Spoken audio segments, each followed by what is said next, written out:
Welcome to M Plus Introduction Quick Guide. Before using M Plus, you can you have to get an M Plus account created. This account can be either created by your service provider or you can get a token from your service provider and create one yourself. To create an account with a token, you can either go to M Plus backend server, which with the URL is mplus.on-go.com, and click on I have no account button, and then it will pop up with a menu for you to put in the information. The key thing is that the email name, the email, and the mobile number and the username has to be unique within the system. And then you also have to have a valid token here and click on register. Also, the other way you can do it is go to the front end, which is called mportal.ongo.com. And from there, you can click on sign up button, which would allow you to do exactly the same thing with the name, email address, and mobile phone number, and also a valid token. Once you have the account created, you can basically use the same credential to use front end to use all the mPortal service, or on the back end side to basically change the configuration of your account or bring up all the transaction log of your account. So for example, I have an account created before called testing3, and we can just log into the back end. And from here, you'll be able to see all your configurations, like in your instant messaging, external email. You can also go change phone configuration, your fax configuration. You can also pull up your call detail record of your messaging and your fax messaging. So the same credential would allow you to manage your account on the back end. Same credential could be used on the front end side for you to use the service. So for example, you can do exactly the same account and log in here. It's important to know that the account can only be used at any given time in one instance. So you cannot log in using the same username in two different places, either the back end or the front end. And one of the key features of M Plus is that you can use the same credential to log in multiple places, of course at different times. So you can use this to log in with the M Plus controller using the satellite phone, or you can use the same credential to log in our public portal, mportal.ongo.com. So this is how you log in. And on the left hand side, you have what we call the channel. Each channel can have multiple contacts, and then you can open up your existing contact and send a message. And similarly, when you receive a message, it will show up in the conversation window. And you have the capability to send out SMS, send out a fax. And we have something also called basically require you to enter password without storing it in the system. So if you want to connect to your external email, you have to enter your password here. And so as I was saying, you can using the same credential to log in multiple locations from the back end. From the back end or from the front end, or you can log in through M Plus controller. Here we have an M Plus controller set up. So to do that, we first thing have to do is M Plus controller itself is a Wi-Fi access point. So first thing we have to do is associate with a access point called M Plus, which now we are actually connecting through the M Plus controller to the network. So to get to the M Plus controller, normally the IP address is 10.1.2.1, and that will bring up a page with two buttons. One is M Portal, which, as you can see, it looks exactly the same as if you use the the public front-end portal. But you can also click on this configuration button, and this would actually allow you to configure the M Plus controller. The password default here is ABC, lowercase a, b, c, d, e, f, g, and you can obviously change it after you get into the page. Right here, you can see the system configuration. Here's the password I'm talking about, A, B, C, D, F, G. If you change it here, next time you try to log in, you need to enter the new password. This page allows you to configure network setting, and this allows you to configure the local devices and the transport configuration parameter.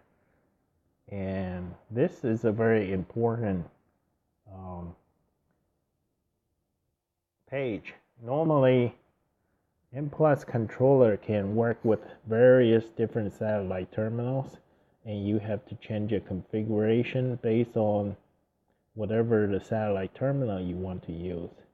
So instead of using different pages here, network page, device page, transport page, messaging page, to configure exact setup you need to use, you can use what we pre-built profile, which is can be selected here for you to actually change the configuration of the box. And then after changing the configuration, all you need to do is click on reboot, and once the box comes back up, you take on the new profile, and then it will change, of course, configuration to based on your setting. Another thing here is that it allows you to actually update the software. You can get a new binary file from service provider. Just click on choose file and then upload. After uploading the software, the next reboot, it will basically load the new software and go from there. That's how you upgrade the software in an M Plus controller.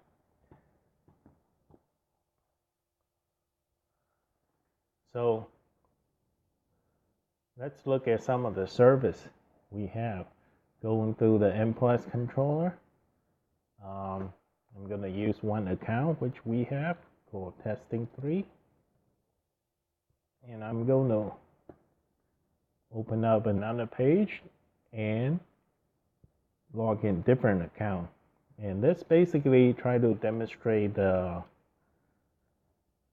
one of the feature of M Plus controller, which actually allow multiple user to log into to use the box, share the same satellite bandwidth. And now we have actually two accounts, two different users actually log in, connected to the same M Plus controller and sharing the bandwidth there to use the service. And the reason I'm doing that is that I can actually demonstrate message sending back and forth. So we have both accounts here, Testing2 and Testing3. And on the top right corner, what you have is the assign SMS number for your account and assign fax number for the account. It's important to know that these two numbers are actually portable. It's not tied to any physical M Plus controller. It actually go with you wherever you are logged into. So if tomorrow, if you go to another M Plus controller, log in right over there, this number would come with you wherever you are logged into. So right here, we have something called local. Local is an interesting feature. Basically, if you have multiple users log into the same M+ controller, they can actually send message to each other. This message actually doesn't go through the satellite network, so it's like a local chat room. So if you're on the vessel, you have a captain, you have some crew in the back, they can actually send message to each other through this feature without using any satellite bandwidth and communicate with each other. And email, this is your email address for the account. So for example, I'm going to try to send an email to the other account here. So I can send an email saying, hello there.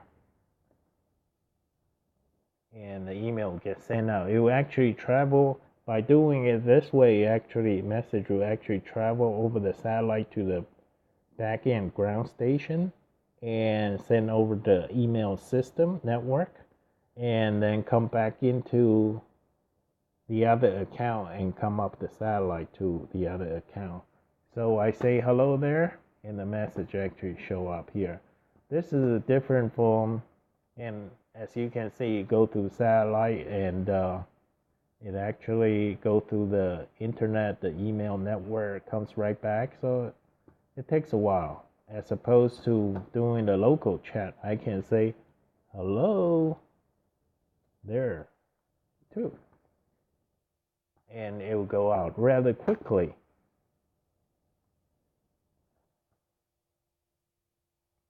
Right here. So it show up right away.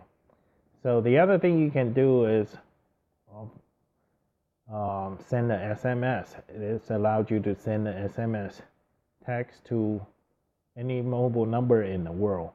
You can also send what we call the MMS, which basically is an attachment. So I can actually send an MMS here. Well, let me send an SMS first. SMS message 1. And this would actually go up the satellite network, go up to the mobile network, come through the mobile network, and come in as a SMS message to the other account. And you can also do a little fancier called MMS, which is an attachment of a picture. And this is basically you can go to, for example, attach a file. I just pick a PNG image file, did a send, and the message actually get sent as a MMS showing up on the other end. You actually get transferred over the satellite for this. And now, while it's doing that, we can look at this. You can actually send a fax message too. And the fax message actually is just an attachment image file. It's similar to this MMS we just sent. So you can actually send a, for example, you can send a fax to a number, and let's just send exactly the same file and just send it up, and there you go. After that,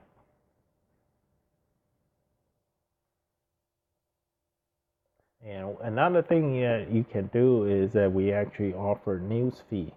So you can actually sign up for news feed, like for example news and sports, and periodically some kind of news feed will show up and give you most up-to-date messages.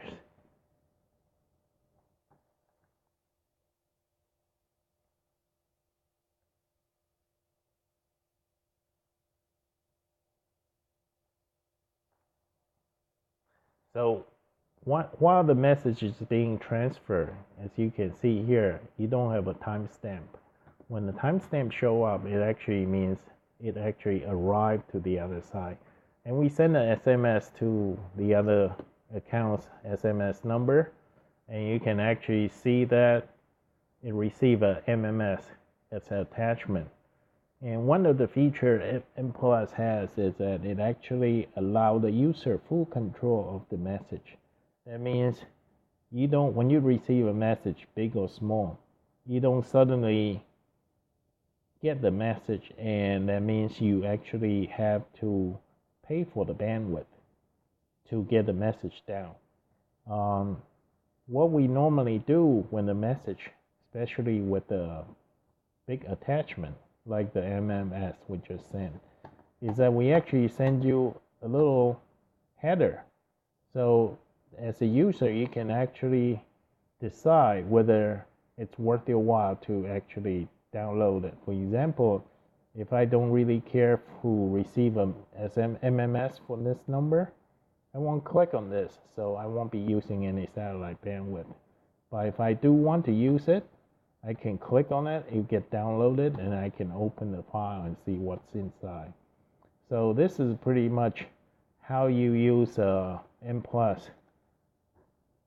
Okay, now this fax has gone out, and pretty soon once the fax server take the file, it will actually, what it does is that since we actually accept files, image file like JPEG, PNG, and even a Microsoft document, text file, whatever, we actually would render the file into a fax format before sending out.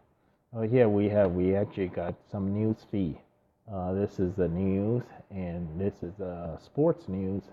So as you can see, you can actually sign up for news feed, and you actually periodically get messages, and you can also unsubscribe it. And you basically have to go to your backend server to unsubscribe the service. So now the fax has gone to fax server, and it's been transferred, and it's gone to the fax server. And when the front end fax server first gets the image file, what it does is it has to do what we call the rendering. And rendering basically means converting PDF, JPEG, PNG file into fax format before sending it out. So once rendering is complete, it will get scheduled to a fax front end server, which would actually make the fax call and deliver. When the fax is actually delivered, you actually would get a message saying it has been delivered and how long is the call. So you actually know the duration. For example, right here it says fax message, 1 attempt, 1 page, and status is okay. So you know your fax has gone out and has been delivered properly. So right here we go to log out here, and one of the things we have is that other than using the web browser computer, you can also use something called either a smartphone or iPad and use our app to actually do exactly the same thing you do